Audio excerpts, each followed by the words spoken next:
Muy buenas a todos y bienvenidos una vez más a la cadena de bloques. Ya estamos en 2022, 23 de enero, para ser concretos, y después de unas merecidas vacaciones, aunque ya llevo unos días trabajando en contenido para el podcast, ahora veréis a lo que me refiero.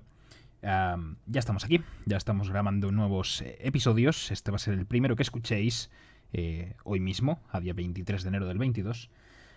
Y vengo con novedades, vengo con un montón de novedades que ahora sí revelando. Ya llevamos un par de vídeos, antes de nada, en el canal de YouTube del podcast. Ahí tenéis contenido en vídeo, especial para YouTube. No lo subo nunca en formato podcast, con lo cual tendréis que ir a YouTube para poder consumirlo.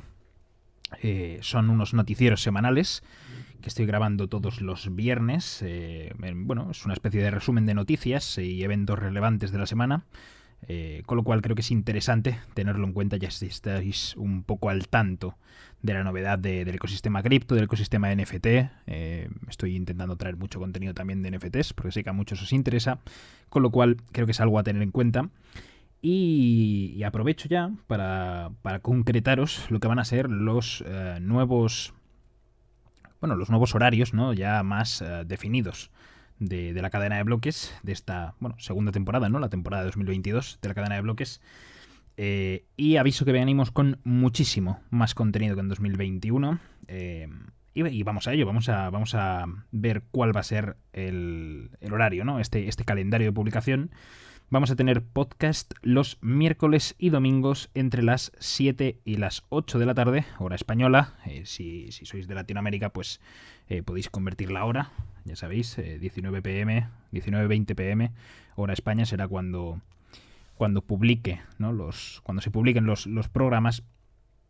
Y los viernes tendréis vídeo de noticias en YouTube sobre la misma hora, entre las 7 y las 8.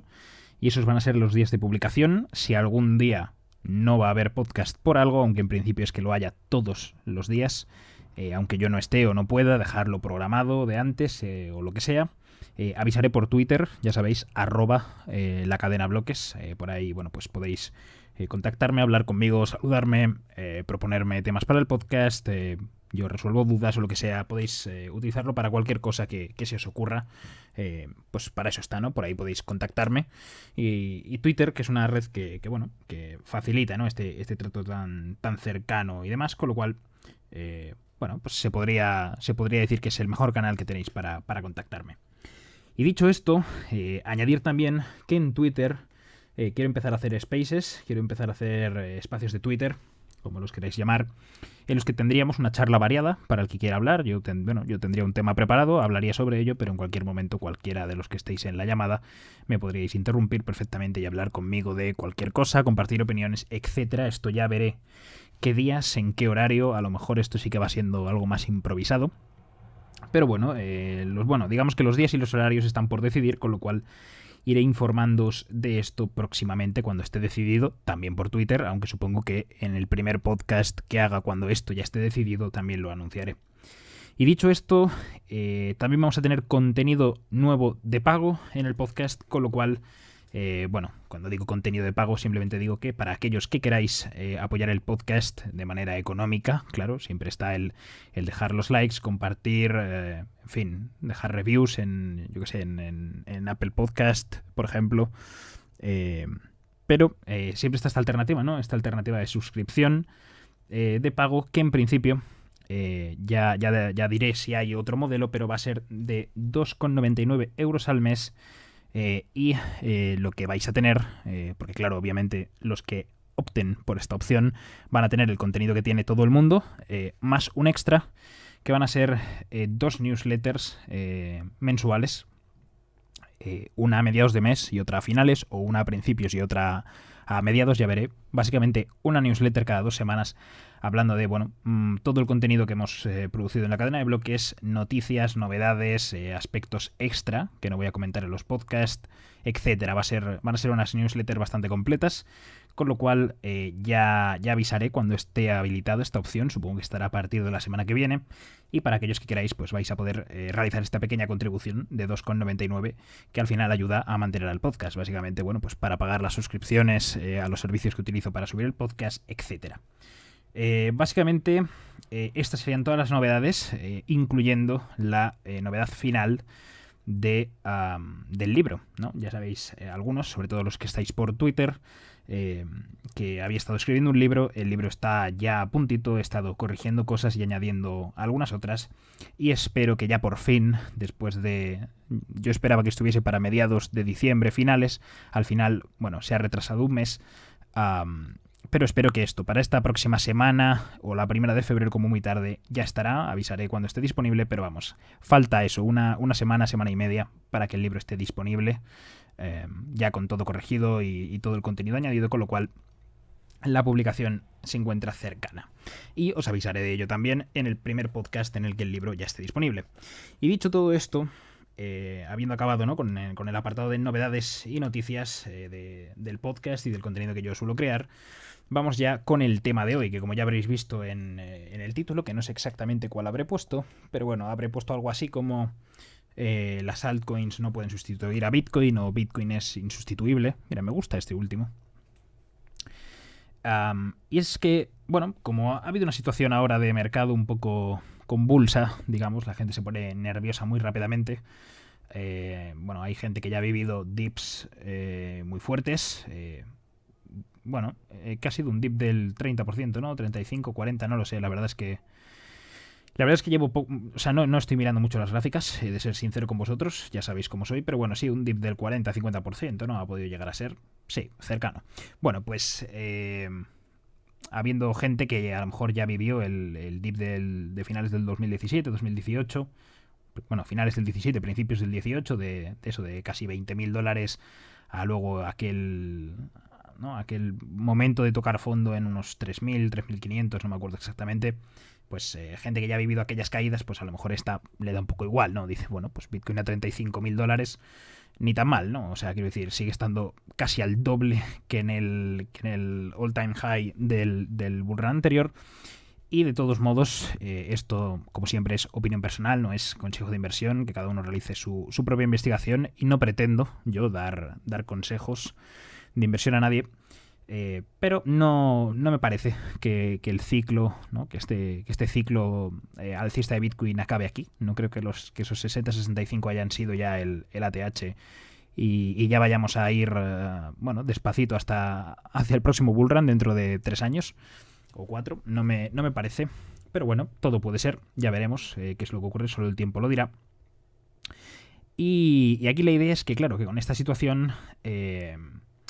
claro, tenemos que caídas de eso, del 20, 30, 40%, 50% en un montón de monedas, pero otras muchas no. Muchas altcoins subiendo barbaridades, sobre todo relacionadas con el ecosistema DeFi, el ecosistema de juegos Play to Earn, ya sabéis, todas las plataformas de NFTs, etcétera, todo este boom que lleva habiendo ya unos meses, incluso me atrevería a decir que el último año, pues son tokens que están muy fuertes, son tokens que tienen unos pumpeos muy gordos, pero claro, esto no quiere decir absolutamente nada, ya sabemos que el precio no lo es todo, y por eso creía conveniente empezar el año hablando de por qué las altcoins no amenazan, no suponen una amenaza para Bitcoin, ya que primero no optan siquiera a cumplir la función que cumple Bitcoin, es decir, son simplemente otra cosa, y las que intentan copiar y mejorar a Bitcoin simplemente no pueden hacerlo, es algo imposible. Pero empecemos por el principio, porque claro, este gran éxito histórico de Bitcoin, evidentemente a lo largo de la historia, ¿no?, de esta corta historia de 11, 12 años, 13 ya, ha generado un montón de imitaciones, un montón de, spin-offs, de un montón de criptomonedas que pretenden recrear o extender, ¿no?, ampliar la innovación que suponía Bitcoin para el dinero, mientras que otras, pues simplemente han sido estafas, ¿no?, de afinidad, aprovechándolo este boom, ¿no?, este auge de las criptomonedas, pues aprovechar para atraer capital e inversores a estafas, ¿no?, poniendo la excusa, ¿no?, de cripto. Al final, todas estas alternativas que no son Bitcoin, todas estas criptos, que las llamamos altcoins, ya sabemos que a lo mejor se podría hacer una excepción, bueno, no una excepción, sino que se podría hacer una parte, ¿no? Se podría crear una subcategoría de Ethereum y luego el resto, pero al final Ethereum también es una altcoin, con lo cual no creo que se la pueda sacar del saco. Y hay gente que considera que, claro, estas altcoins, obviamente no todas, pero algunas, las más potentes, por ejemplo Ethereum, pueden amenazar a Bitcoin y que pueden de alguna manera llegar a sustituir a Bitcoin en ciertos aspectos, con lo cual aquí cabe destacar que Bitcoin tiene propiedades clave que las altcoins no pueden copiar y pegar simplemente. Es decir, Bitcoin cuenta con cosas, ¿no? Por ejemplo, el efecto de red, ¿no? La reconocibilidad, la confiabilidad comprobada, en fin, el efecto Lindy, un montón de cosas que no tienen o que no pueden contar de la misma manera el resto de altcoins, y al final esto genera una diferencia de Bitcoin respecto a otros proyectos que, por ejemplo, vamos a hablar primero del efecto de red y de esta reconocibilidad, y es que, claro, al ser Bitcoin la primera, ¿no? Al ser Bitcoin la primera, ya sabemos que hubo intentos antes, pero al final Bitcoin es la primera que tuvo éxito, ¿no? La primera criptomoneda exitosa, digamos, pues al final experimenta esas ventajas, ¿no?, de haber llegado primero. Es decir, tengamos en cuenta que muchos desarrolladores muy brillantes durante los primeros 12, 13 años de la historia de Bitcoin han construido una comunidad gigante. Son decenas de miles de nodos en todo el planeta que se conectan para formar esta red de Bitcoin. Ya sabemos que podemos hablar de Bitcoin como la moneda, ¿no?, como el activo, y Bitcoin la red, que obviamente es mucho más grande que cualquier otra red de cualquier otra criptomoneda cuando se mide por tasa de hash. Al final, tengamos en cuenta que la red de Bitcoin es la red de computación informática más potente del planeta. No es Google, no es IBM, no es la NASA, es Bitcoin, y al final es una red descentralizada, con lo cual esto hay que tenerlo muy en cuenta.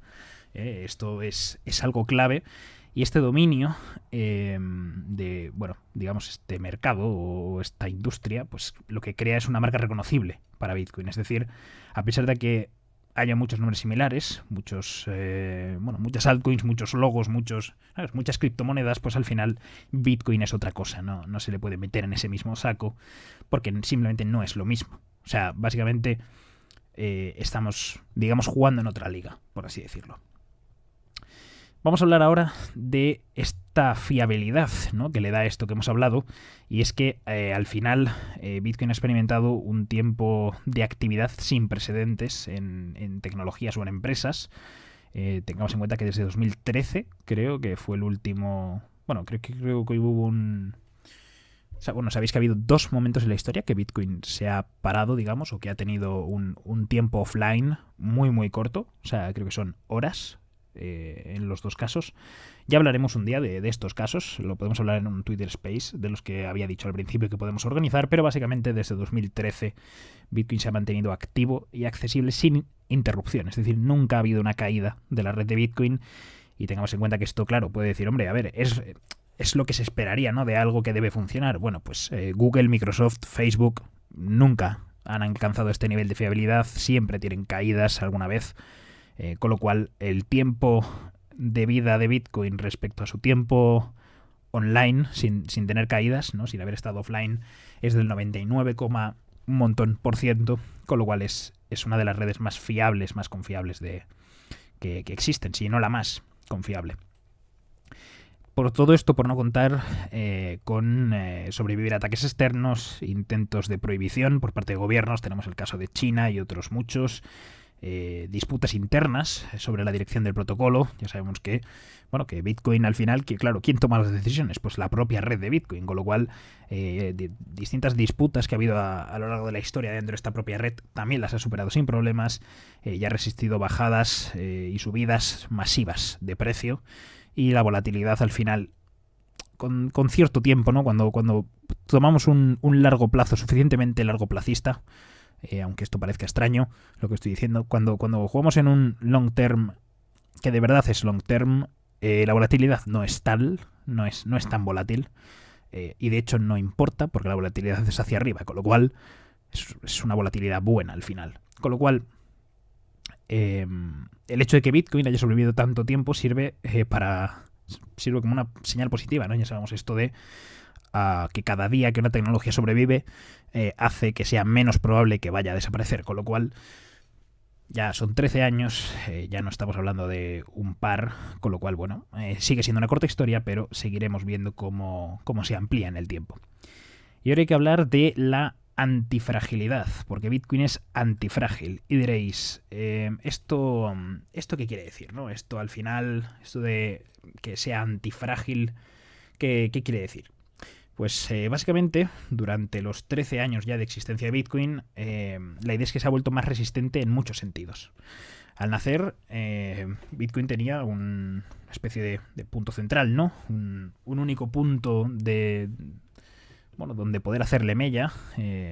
Claro, con el tiempo, ese único punto de fallo, Satoshi Nakamoto, el creador, cedió ese control publicando, ¿no? Haciendo open source y completamente abierto el proyecto a un grupo más descentralizado de los primeros desarrolladores. Al final tengamos en cuenta de que si hay un único desarrollador y ahí a ese desarrollador le ocurre algo, o las autoridades le obligan a algo, pues es como un punto muy fácil en el que incidir, mientras que ahora, siendo completamente descentralizado, ya no hay tal punto. Y esa tendencia de descentralización ha continuado desde entonces. Básicamente lo que hemos comentado antes. Está compuesta la red por decenas de miles de nodos, un número desconocido de mineros, a diferencia de la mayor parte de las altcoins, si no la totalidad, porque supongo que habrá algún caso que no, pero Bitcoin no puede cerrarse por capricho de algún gobierno, por ejemplo, con lo cual esto es una mejora ya bastante significativa respecto a las altcoins. Y Bitcoin también ha mejorado rápidamente en el ámbito tecnológico. Es decir, la sincronización, por ejemplo, de la cadena de bloques completa se ha vuelto más rápida que en un inicio, el rendimiento de las transacciones aumenta, las fees tienden a cero, el número de transacciones por segundo tiende a infinito, ¿no? Con soluciones como Lightning Network en capa 2, con lo cual es algo que tecnológicamente, en el ámbito tecnológico, no para de mejorar, ¿no? O hacer un improvement continuo, con lo cual pues ya no solo en estos términos, sino que se están construyendo soluciones de privacidad, de escalabilidad, etcétera. Y a medida que expiran las patentes de verificación de firmas y esquemas de agregación, pues Bitcoin integra, ¿no? Todos estos métodos superiores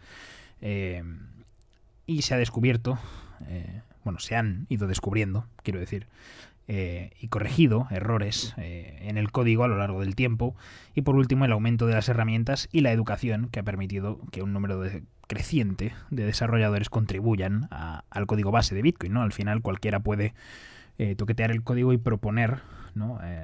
Están las propuestas de mejora para Bitcoin. Sí es verdad que se van implementando de manera lenta, pero segura, que es lo que importa, con lo cual es algo positivo. Y Bitcoin también ha superado un montón de pruebas sociales y políticas. Es decir, estas tesis bajistas, por ejemplo en 2013, cuando el gobierno de Estados Unidos cerró la ruta de la seda, al final Bitcoin no solo es que resistiese el cierre, sino que ganó atención y adopción por parte de la sociedad, con lo cual, después de que los primeros halvings varios críticos predijeron que Bitcoin no mantendría una tasa de hash suficientemente alta para protegerse contra un ataque del 51%, y estos críticos afirmaban que claro, que la caída de seguridad de la red provocaría una caída de precios. Esto, claro, es lógico, pero claro, ellos sostenían que sí, que iba a haber una caída de la tasa de hash, o que no se iba a mantener suficientemente segura, no suficientemente alta. Esto no ha ocurrido. Ya sabemos que no ha habido ninguna espiral de desastres descendentes en Bitcoin. Otros afirmaron, ¿no? en algún momento, ¿no? Como hablábamos antes, en 2017, que la caída de precio de casi $20.000 a $5.000, $4.000, $3.000 probaría que Bitcoin era una burbuja, ¿no? Los famosos tulipanes. Y que conduciría esto a una caída lenta y constante hacia el cero. Y otros afirmaron que un tenedor de Bitcoin destruiría sus efectos de red y su sólida política monetaria, o que Bitcoin era incapaz de alcanzar esa escalabilidad que a lo mejor sí que es verdad que históricamente le ha faltado, dependiendo de para qué lo queramos usar. Con lo cual, ninguna de estas terribles predicciones se ha vuelto realidad. Bitcoin ha crecido, no solo es que las haya sobrevivido, digamos, sino que Bitcoin ha crecido y mejorado todos estos aspectos que se le criticaban, con lo cual bueno, pues no es un factor a tener en cuenta, ¿no? Es un factor del que vemos que históricamente se ha aprendido y se ha mejorado. Con lo cual, bueno, a tenerlo en cuenta sí, pero no es un punto de crítica razonable, digamos. Y en cuanto a otras preocupaciones, bueno, la típica, ¿no? El eterno, ¿no? La eterna pugna sobre la inflación en Bitcoin. Y es que, obviamente, por muchas altcoins que hayas, por mucha, yo que sé, por mucho Tether que imprimas, por mucho Ethereum que exista, no puede haber más Bitcoin, con lo cual son un activo diferente. Es decir, no pueden modificar, nadie puede modificar la oferta pública inicial bueno, oferta pública inicial, quiero decir, el suministro total de Bitcoin no se puede crear, es decir, ni siquiera las bifurcaciones duras, ¿no? Los hard forks de Bitcoins pueden introducirse en el suministro de Bitcoin o hacerse pasar por Bitcoin real, con lo cual Bitcoin, en la red de Bitcoin, no ninguno de sus hard forks, sino Bitcoin como tal, solo habrá 21 millones. Y esto es lo que importa, ¿no? Esto crea ese recurso finito, tan finito como pocas veces habéis visto algo en vuestra vida, es decir, algo extremadamente escaso. No creo que muchas veces seamos conscientes, es decir, ni siendo conscientes de que es un bien escasísimo, no llegamos a comprender la realidad de que solo haya 21 millones cuando hay empresas que ya tienen cientos de miles. Es decir, bueno, MicroStrategy, sin ir más lejos, creo que ya andaba por 140.000. Ahora me estoy inventando un poco el dato, pero creo que sí, 120, 130.000, 140.000 por ahí Bitcoins, con lo cual, claro, eso, si hiciésemos un reparto, ¿no?, entre toda la gente, pues claro, ese ya se ha llevado el de muchas personas, con lo cual es algo muy escaso. Y sabemos que no son 21 millones, porque hay un montón de Bitcoins perdidas que al final lo que hacen es, con esa pérdida, contribuir a la ganancia en términos de dólares netos, por ejemplo, al resto. Es decir, es como una quema de Bitcoin, aunque no sea una quema como tal, pero a la práctica es como si estuvieses eliminando tokens del mercado y eso al final repercute parecido. ¿Y por qué? La pregunta final, que es por qué una altcoin que mejore a Bitcoin, es decir, una altcoin que no busque ser un Ethereum, sino que busque ser un Bitcoin 2, ¿no? Un Bitcoin con mejores propiedades, ¿no? Porque podríais decir, sí, yo puedo coger la misma idea de Bitcoin y mejorarle las propiedades, hacerlo más escalable, hacerlo más escaso, hacerlo, bueno, o igual de escaso, más escalable, más rápido, más seguro, claro. Puedes intentarlo, pero no lo puedes conseguir. Con lo cual, Bitcoin mantiene estas ventajas sobre otras criptomonedas. Como pionero, Bitcoin tiene esta gran red, la red más grande. Al final, en cuanto a blockchain se refiere, el tamaño sí importa. Y teniendo la red más grande, eres la red más segura. Y siendo la red más segura, eres la mejor red. Con lo cual, para que otro sea mejor que tú, tiene que ser más grande que tú. Y eso es prácticamente imposible. Con más grande me refiero a más grande a nivel computacional, con lo cual más seguro, ¿no? Al final es esa especie de cómo proteges un bien que es digital, ¿no? Antes tenías que construir una muralla para proteger los bienes de una ciudad, pero ahora para proteger este nuevo oro digital, ¿no? Si es que lo comparamos con el oro, pues es como un gran muro de energía, ¿no? Un gran muro de electricidad, ¿no? De energía gastada en la minería, ¿no? Esa gran muralla que protege el Bitcoin, con lo cual los efectos de red del dinero son extremadamente poderosos, más que los de las redes sociales o que cualquier otro movimiento que tenga, con lo cual los efectos de esta red de Bitcoin no deben subestimarse. Básicamente, si tú eliges un movimiento, ¿no?, en cuanto a redes sociales, por ejemplo, incorrecto, te puedes aburrir, pero si eliges el dinero equivocado es posible que acabes en una situación económica, bueno, ya no económica, sino de solvencia, ¿no? A nivel, claro, joder, todo el mundo necesita comer, con lo cual puedes ahí acabar en una mala situación. Por el contrario, un buen dinero soluciona muchas cosas. Un sistema con un dinero adecuado no solo es un sistema en el que el dinero funcione bien, provoca una bonanza en un montón de ámbitos más, con lo cual esta es la gran innovación de Bitcoin, ¿no? Esta gran innovación en el campo del dinero, que en principio ya os digo que creo que es inmejorable. De momento no hay ninguna otra propuesta que esté por delante de Bitcoin, no hay ninguna que le haga frente, no hay ninguna que se quede remotamente cerca, y entendiendo que muchas ni buscan quedarse cerca, es decir, muchas son simplemente otras cosas, no son algo que busque competir con Bitcoin, con lo cual, bueno, pues espero que toda esta charla, que a lo mejor ha sido un poco densa, haya aclarado este tema de que Bitcoin es Bitcoin y el resto son el resto, y hasta ahí podemos leer.